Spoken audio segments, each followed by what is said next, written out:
NASCAR headed to Iowa, and there are so many debates that have been produced by the 350 over the weekend. But I'll tell you what, I enjoyed it. I enjoyed it in a lot of different ways, and Ty Gibbs winning at the end of it all, that was impressive. It's weird to think that you look at JGR, and two of their drivers, the two CBs, and not biased, obviously, initials or anything like that, are the only ones that haven't won yet, the 19 and the 20. Christopher Bell has been running up front so much. He led 108 laps on the day. Ty Gibbs led 20. Christopher Bell got the fastest lap. Sure, it was only, 600th slower for Gibbs, but he was 100 faster than Blaney, who was third. Blaney, by the way, led, I think, the most laps on the day at 129. I like when you have a variety of the different ovals. I like it when you can have these ones where it's difficult to overtake. I get the people complaining and going, I think both Eric Eastep and the Iceberg, when I was listening to their post-race coverage, were like, it needs a repave. Not necessarily. It's nice to have tracks that are tricky to overtake. At Martinsville, for example, you have to do the beating and banging. Darlington, how much do we love Darlington? And that could be a tricky track to overtake at, especially because of the unique design of Darlington. I get wanting to see more overtakes. I get wanting to see more cars side by side. Bristol is beautiful as a race coliseum for that kind of reason. Dover, when you can get two lanes running, can be fantastic to watch as well. But I don't think it needs to be every shorter oval, mile or shorter. I mean, I'm looking forward to Richmond. Wouldn't say Richmond particularly has that, unless, you're Austin Dillon driving through another driver. But, yeah, I enjoyed watching Iowa. And it's really complicated the chase picture. I mean, look at poor Kyle Larson, who ends up another incident, 33rd place. Alex Bowman, 34th place. And then you had the two guys who were caught out by... Was it actually Reddick making a mistake, or was he bumped or had the air stolen off him by Chastain? Because Reddick comes in 36th, Eric Jones 35th, and Reddick goes up to Jones right away to apologise, because I think I've just ended his bid for the chase. Yeah, Hendrick didn't have a great day, because you have, the lead one being Byron, right? 24 in 9th. Chase Elliott was in 15th.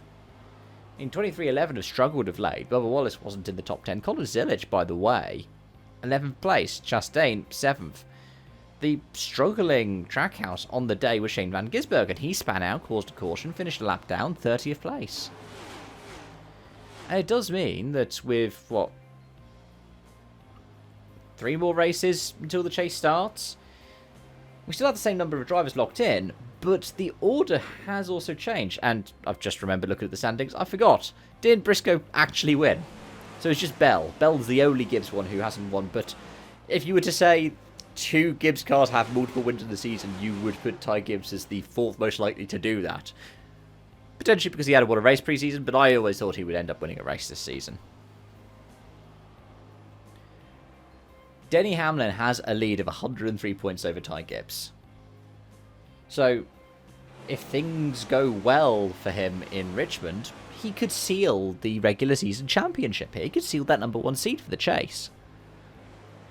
Ty Gibbs is 7 points clear of Ryan Blaney in 3rd. Tyler Reddick, by the way, is now 120 points out on Denny Hamlin.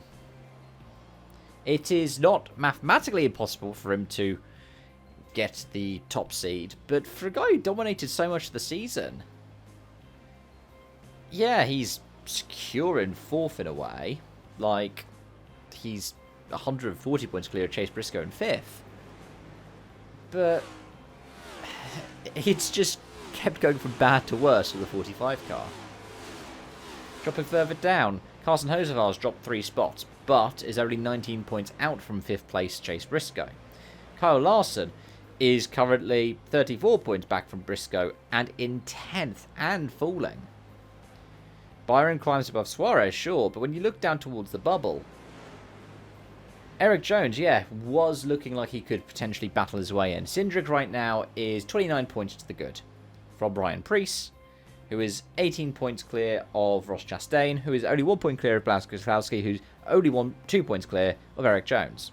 McDowell, yeah, is looking like it's not likely. What are we talking here? We're talking 72 points. So Cindric has a good weekend in Richmond. He pretty much locks himself in. And a 47-point buffer for Shane Van Gisberg. It is good. He just needs to get top 20s. And then he's pretty much secure. What's good for someone like Bubba Wallace, and you could argue at the same time Joey Logano, though Logano has been in form as of late, is that you have so many drivers battling to be the bubble driver, as well as a couple of people behind you who are a little bit back towards that bubble.